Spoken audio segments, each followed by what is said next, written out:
Hi, and welcome to Noir's Vortex.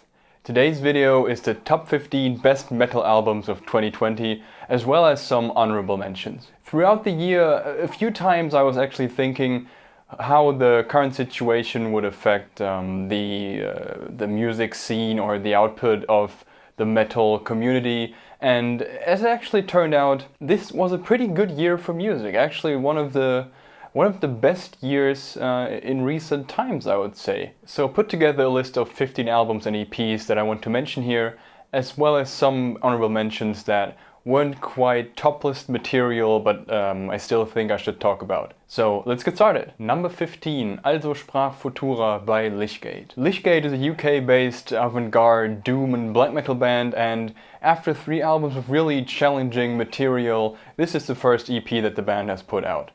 This is also a sort of transitional release as it sees the band move towards a more riff-based style, and it also features some of the band's blackest material actually. Now on this EP, Lychgate dial back the avant-garde a little bit and present a more coherent style.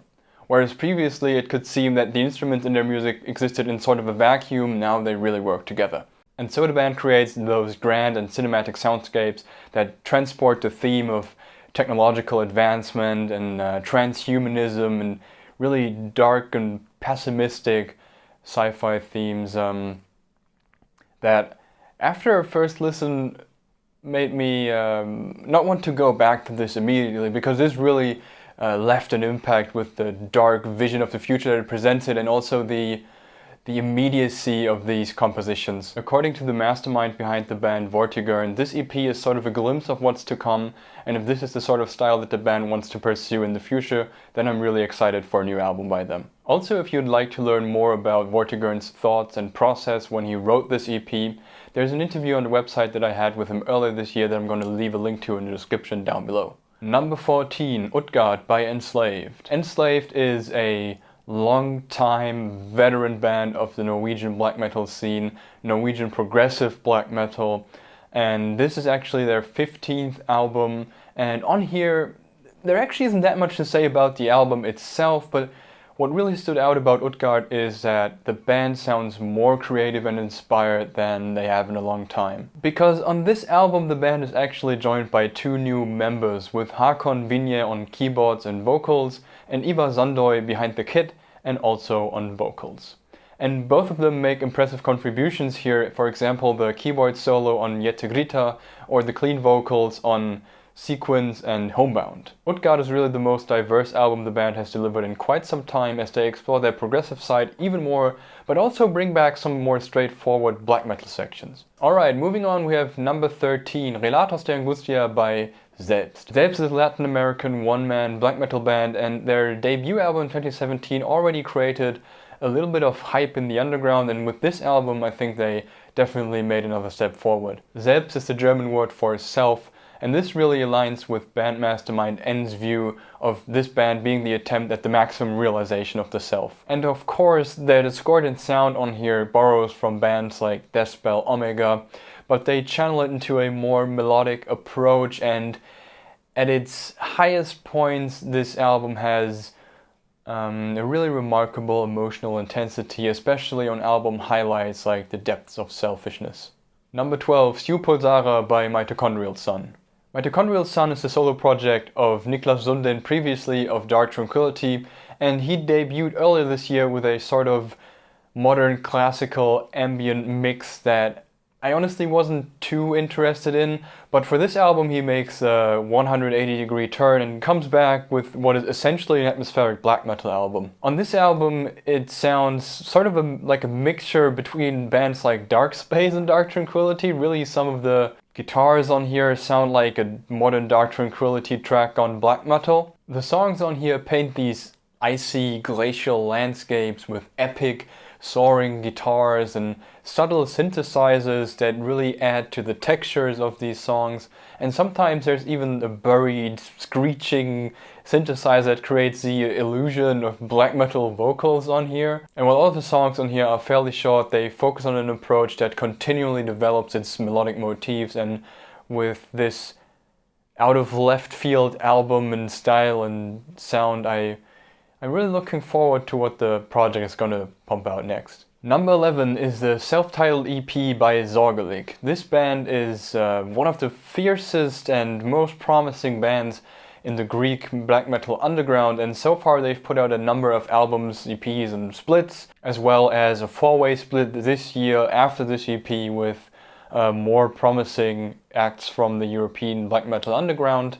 And on here the band presents their most blazing and fiercest material, wildest material so far. 3 tracks together with a piano intro of unhinged black metal, not least because of the insane vocals that the band has, like violent shouting, the traditional black metal rasp, and also insane screeches that put any DSBM vocalist to shame. And really there isn't that much to say about this EP except that it's wild and insane, unhinged, as I already said, black metal, damn good black metal, and really, what more do you want?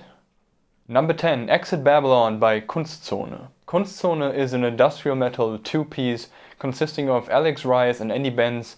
Alex Rice you may know from his solo projects Tyrant of Death or Psychotic Pulse, and this is a project in a similar vein. On this album, much like their previous releases, there's sort of a tug of war between their Analytrock and Fear Factory influences, but also most notably the band comes into themselves more and has more characteristic songs with more staying power, and as always they sound really thick and dense with metallic guitars and pounding drums, anthemic choruses wrapped in a cyberpunk aesthetic about life in a dystopian society, our society.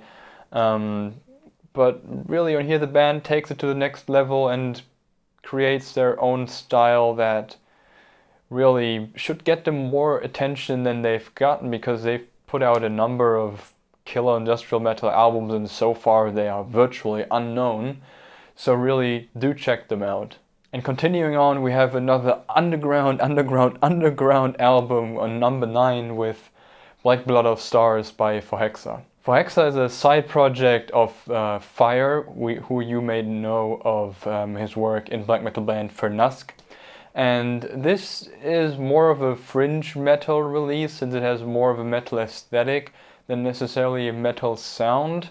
In fact, this album is really hard to place. It's a sort of ambient, apocalyptic rock, ritual, ambient, post-rock, black metal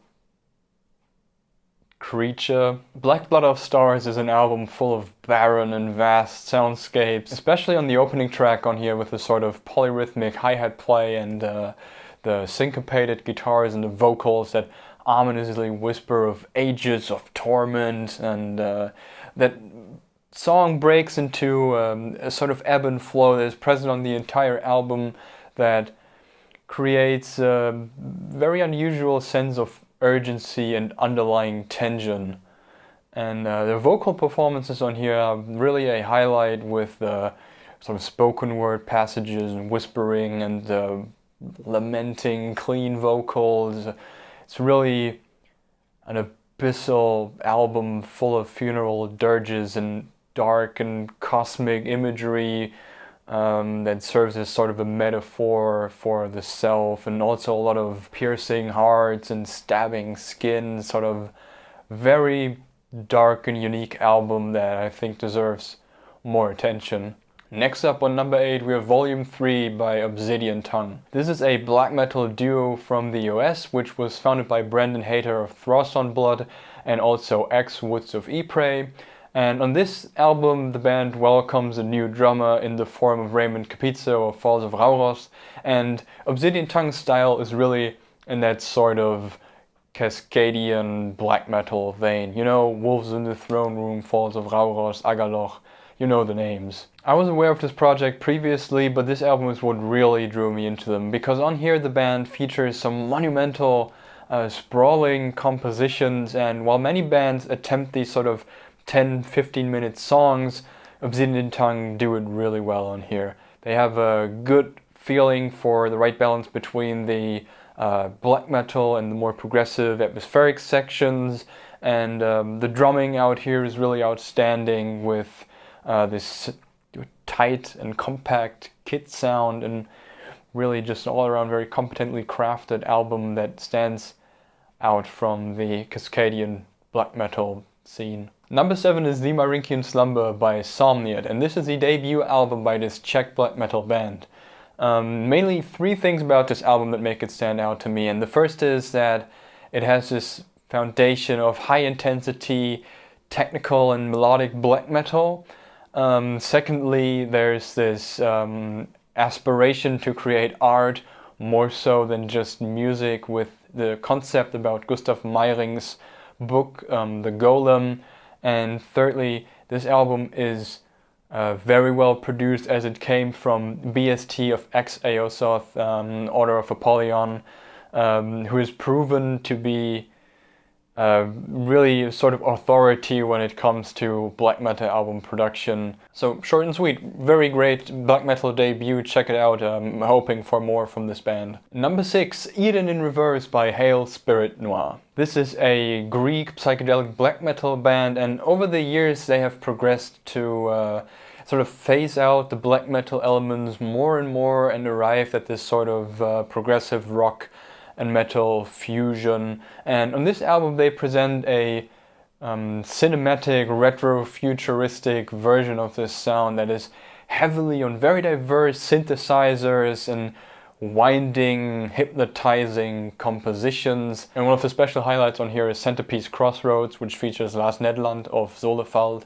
on vocals, and also some of the more progressive electronic influences the band uses on the album Closer. And despite the intimate mix that this album has, it has a sort of grandiosity about it, with the themes of existentialism and really cinematic and imaginative, creative, progressive rock and metal on here from this band that has a really characteristic style that is really what sets this album apart and makes it a well-deserved number 6. Entering the top 5 we have I Let It In and It Took Everything by Loathe. Loathe is a UK-based alternative metalcore, shoegaze band, and this second album has really given them a strong boost with a lot of hype surrounding it.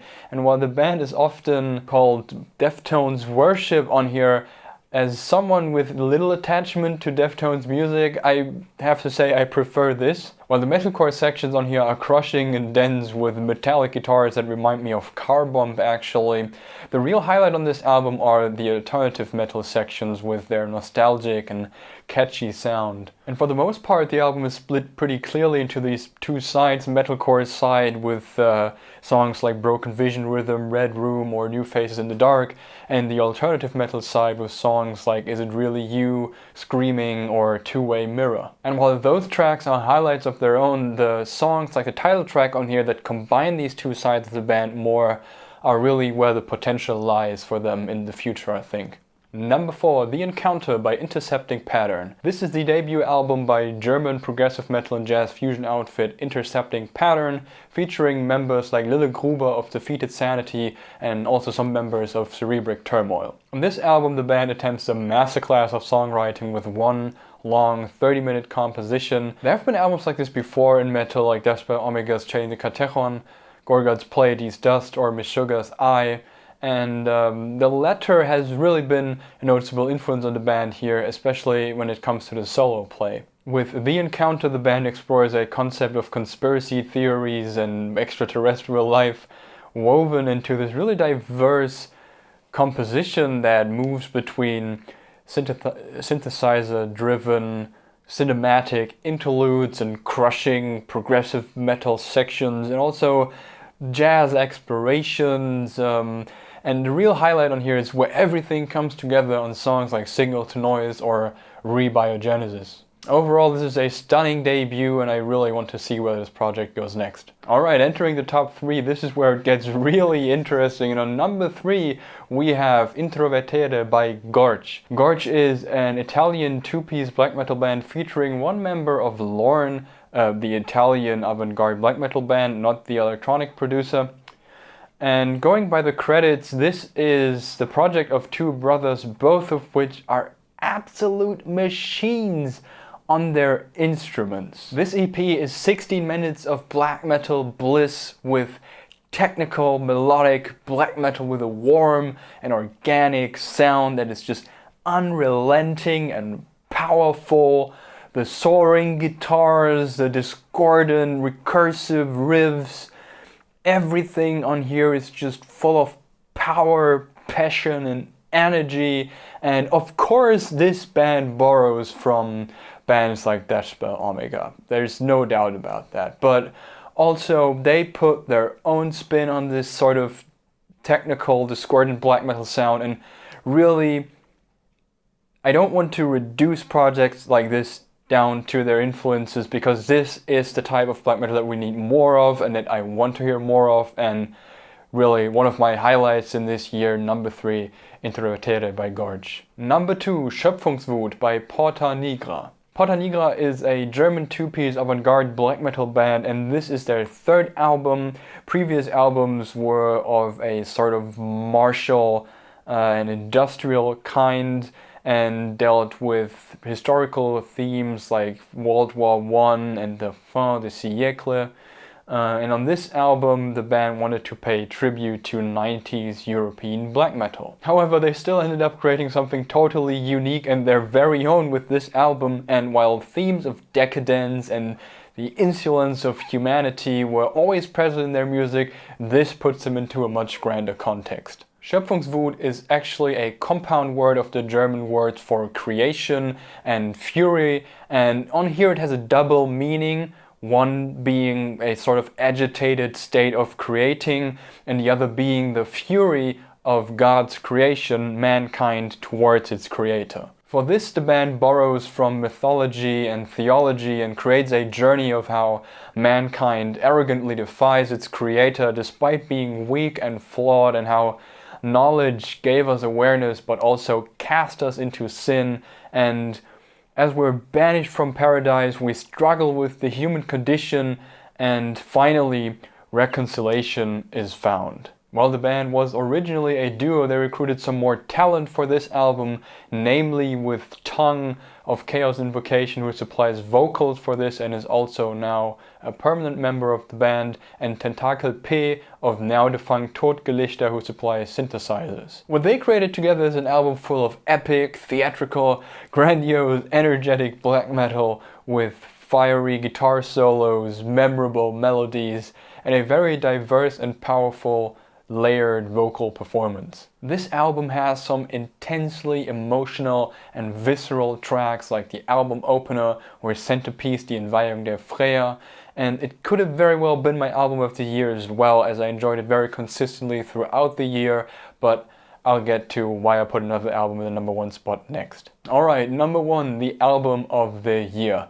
It's The Eternal Resonance by Sweven, and this one requires some context. This is a new project by Robert Andersson, previously of Morbus Crohn, who disbanded in 2015 after their fantastic album Sweven. Sweven was a murky and cold exploration of mortality and existentialism in a fusion of death metal and psychedelic rock that really pushed the boundaries of what the genre can do. As Andersson wanted to pursue this sound further after Sweven, it came to creative disagreements in the band that led to their disbandment, and this started the 5-year journey that would ultimately birth the Eternal Resonance. For this project, Andersson recruited Jesper Neirelius and Isak Koskin and Rosemarin of Speglas, and together they created the logical continuation of what Andersson started with Morbus Crohn's Sweven. The Eternal Resonance really has more in common with post-rock and progressive rock and metal than death metal, but what the band creates on here is really its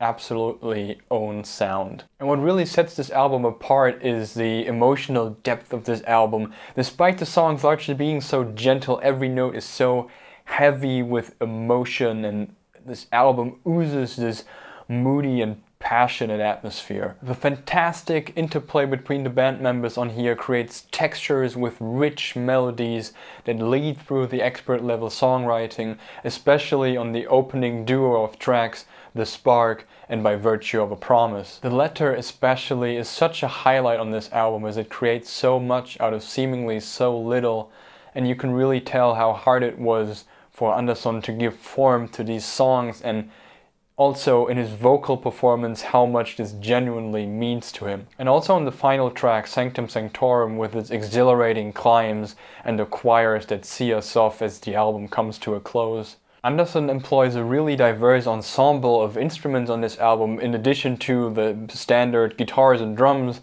there's also shakers, hand drums, pianos, and accordions. But nothing stands out negatively at all, and it's all fused together so very competently. Ultimately, what made me decide to put this album in the #1 spot is that it not only has this transcendental quality that I look for in art, but it's also just extremely boundary breaking and unique. Really, I'm very thankful that this came to be, and I hope to hear many, many more breathtaking albums like this from this project. Alright, that concludes the top 15, and now to wrap up the video, I have some more honorable mentions of albums that I wouldn't quite include in the top list, but still think they should find mention in this, and the start is going to be Toundra's Das Kabinett des Dr. Caligari.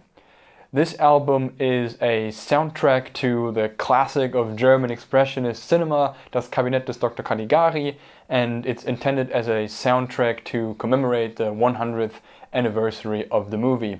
This album can also stand very well by itself, and what made me include this album is the tension that it builds despite being largely moody and melancholic, and especially the main motif, which is reiterated throughout the album. Next up we have Nightmare Traversal by Cryptae, which is the debut album by this Dutch death metal duo, and from what I understand these musicians aren't primarily metal musicians, but on here they present a very grimy and dirty but also rhythmic and industrially influenced version of death metal.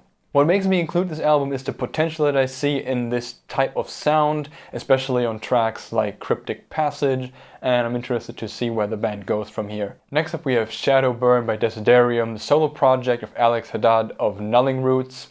This is a melodic, technical, progressive death metal mix that is at times very powerful and bright, but what kept me from including this in the main list is that this album is a bit too long and could do with some more focus, and I could very well see this being the case, as this album was a very noticeable step forward from the previous two albums that he put out. Next up we have Kaatayra with an album title that I'm not going to try to pronounce.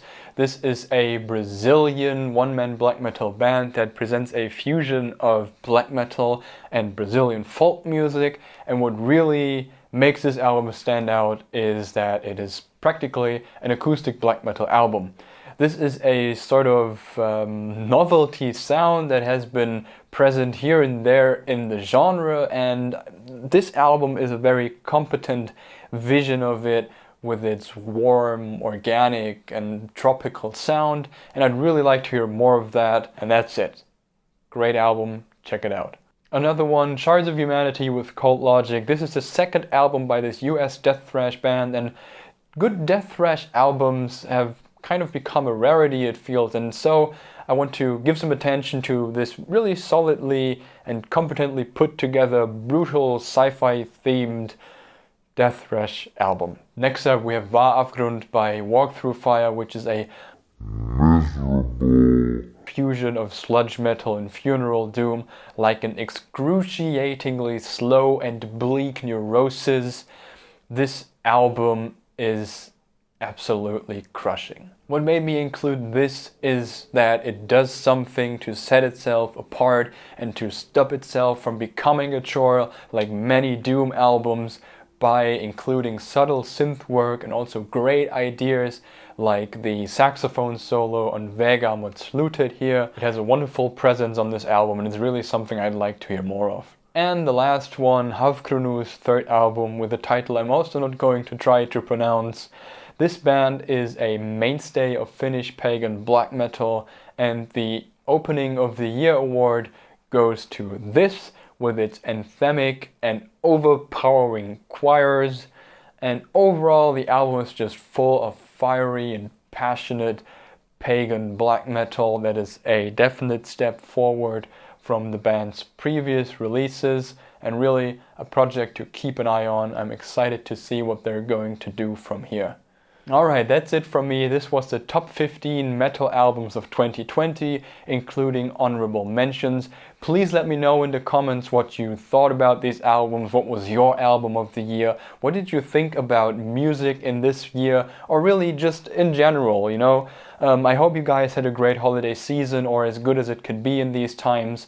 I'm going to be back in the new year with more content. I hope you look forward to that. Until then, if you enjoyed this video, please leave a like, consider subscribing, and if you do, remember to hit the bell so you get notified about new videos as they come out.